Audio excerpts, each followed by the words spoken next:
जय माता दी दोस्तों, स्वागत है आपका अपने चैनल कृष्णा प्यारे सखा में। हरे कृष्णा, राधे राधे। सबसे पहले आप सबको दुर्गा अष्टमी की बहुत बहुत शुभकामनाएं। नवरात्रि समाप्ति की ओर जा रहे हैं। आज हो गई है दुर्गा अष्टमी। दुर्गा अष्टमी पर भी बहुत से लोग कन्या पूजन करते हैं और लोगों ने किया भी है। तो अब हम आज की वीडियो में बात करेंगे हम माता की चौकी कब उठाएं और कलश हमको कब उठाना है, कलश में रखे नारियल से हमें क्या करना है, और माता की मूर्ति विग्रह का हमें क्या करने हैं, ज्वारे हमें कब उठाने हैं, अखंड ज्योत हमें कब तक जला के रखनी है। तो ये सब बातें आज की वीडियो में हम जानेंगे। बने रहिए वीडियो के एंड तक। अगर आपको वीडियो थोड़ी बहुत भी यूजफुल लगी तो वीडियो को लाइक, चैनल को सब्सक्राइब जरूर करिएगा। तो दोस्तों, ये है मेरी माता रानी की प्रतिमा। सबसे पहले इसी के बारे में बात करते हैं। ये जो मेरी माता रानी की मूर्ति विग्रह है, ये है पत्थर की, यानी मार्बल जो पत्थर होता है उसकी मूर्ति विग्रह है। ये हमेशा हमारे मंदिर में रहती है और इन्हीं की पूजा होती है। तो हमें इसका विसर्जन नहीं करना है। और जो मूर्ति विग्रह होती है, एक होती है धातु की, उसका भी विसर्जन नहीं होता है, क्योंकि उसकी भी मंदिर में रोज़ पूजा होती है।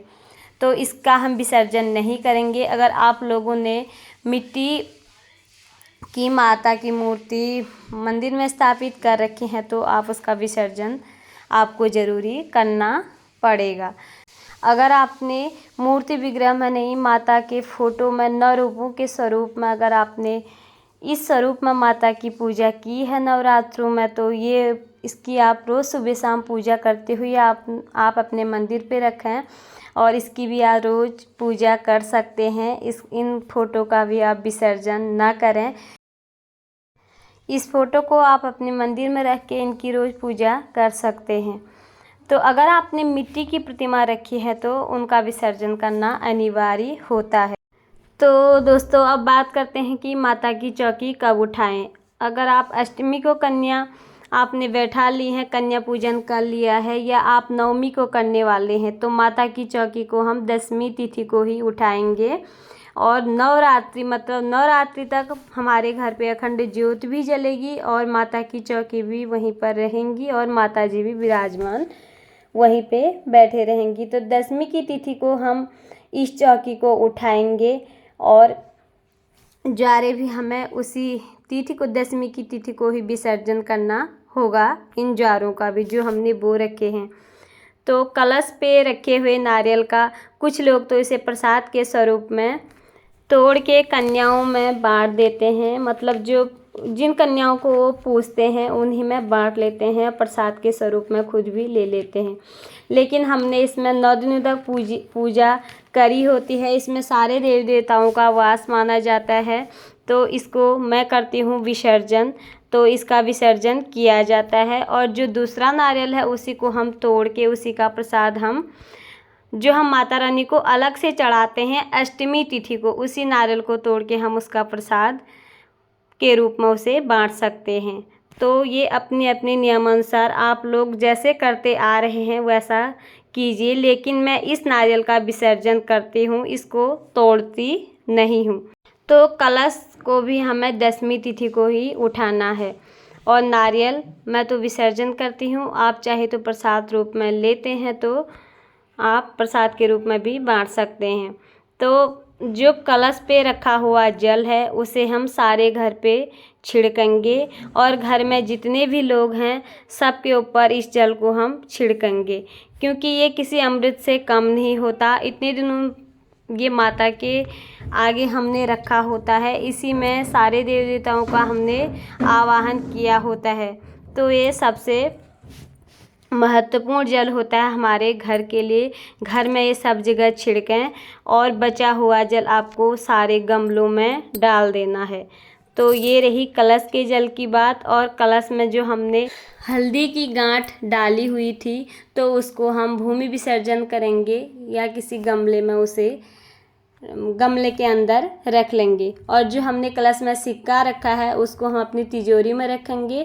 और जो लौंग, इलायची और अन्य वस्तुएं कलश में हमने डाल रखी हैं उसका हम सब विसर्जन करेंगे। जितने भी नवरात्रों में हमने माता रानी को पुष्प अर्पण किए हैं उसको आप लोगों को मैंने पहले वीडियो में बताया था।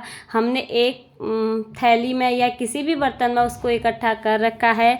10वीं तिथि को उन सबका एक साथ विसर्जन हम करेंगे। और जो हमने माता रानी को माला, फूल की माला और भगवान श्री गणेश जी को दुर्वा अर्पण की है।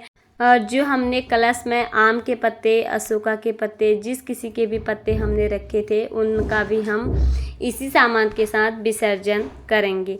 और जो हमने भगवान श्री गणेश जी को जनेऊ अर्पण कर रखा था रोज़, आप चाहे तो उसे घर में कोई भी घर में जो सदस्य आपके पहनने वाले हैं उसे माता और भगवान श्री गणेश जी का आशीर्वाद समझ के पहन भी सकते हैं या किसी मंदिर पे जाके इसे दान भी कर सकते हैं।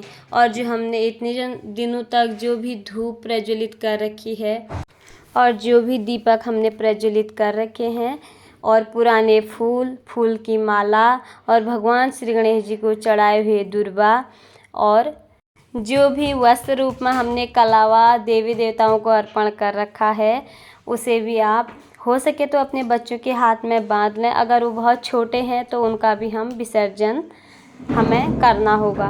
अब रही बात अखंड ज्योति की, तो अखंड ज्योति को हमें नवरात्रि तक पूरा जला के रखना है।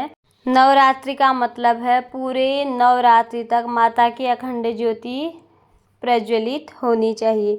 तो हमें माता की अखंड ज्योति नवमी की रात्रि को भी उसमें पूरी घी और तेल भर के आप जिस किसी चीज़ से भी माता की अखंड ज्योत आपने प्रज्वलित कर रखी है उसमें आप भरेंगे और उस ज्योति को नवमी की रात्रि को भी पूरी तरह उसका ख्याल रखा जाएगा और माता की ज्योत उस रात्रि को भी प्रज्वलित रहेगी। और 10वीं तिथि के सुबह तक ज्योति जलनी चाहिए। फिर चाहे आपकी अखंड ज्योत अपने आप ही शांत हो जाए और फिर इसमें कुछ दोष नहीं है। तो 10वीं तिथि के दिन हम उसमें घी या तेल जिस किसी भी चीज़ से भी जला रहे थे वो उसमें डालेंगे नहीं, तो ज्योत हमारी अपने आप शांत हो जाएगी। और जो कुछ भी हमने माता रानी को सुहाग का सामान चढ़ा रखा है यानी कि गले की माला और बिंदियाँ जो हम माता रानी को रोज़ पहनाते थे और चूड़ियाँ जो भी हैं वो आप खुद भी यूज कर सकते हैं या किसी मंदिर पे जाके किसी ब्राह्मणी को या किसी ज़रूरतमंद लोगों को दान भी कर सकते हैं। और जो माता को हमने चुनरी उड़ा रखी है उसे आप धो के फिर पूजा में उसका प्रयोग कर सकते हैं। और जो हमने माता रानी के लिए मंदिर पे सुंदर से आसन बिछा रखे हैं उसका भी प्रयोग हम बाद में अपनी पूजा में करेंगे। और इसको भी हमें अच्छे से साफ़ करके अगर धोने योग्य है तो धोएं, नहीं तो गंगा जल छिड़क के इनको हम धूप में सुखा के रख के पूजा में बाद में प्रयोग कर पाएंगे। इनको भी हम रख लेंगे। और रही बात पूजा के चावलों की, पूजा के चावलों का हमें क्या करना है। पूजा के चावल अगर आपने कलर नहीं कर रखा है, आपने सफ़ेद चावल पूजा में प्रयोग कर रखे हैं तो आप इसमें और चावल मिला के किसी ज़रूरतमंद को और या किसी मंदिर पे जाके इसका दान कर सकते हैं। अगर हाँ हमने इसमें कलर कर रखा है तो आप इसे जल में प्रवाह करें, वट वृक्ष के नीचे भूमि विसर्जन इसका आप कर सकते हैं। तो ये थी मेरी माता की चौकी, कैसे उठाएं, कब उठाएं और इस सामान का हमें क्या करना चाहिए। तो कैसी लगी आपको ये वीडियो ज़रूर बताना। अगर आपको वीडियो थोड़ी बहुत भी यूजफुल लगी हो तो वीडियो को ज़्यादा से ज़्यादा लाइक कर दीजिएगा और चैनल को सब्सक्राइब करना बिल्कुल ना भूलिएगा। जय माता दी, हरे कृष्णा, राधे।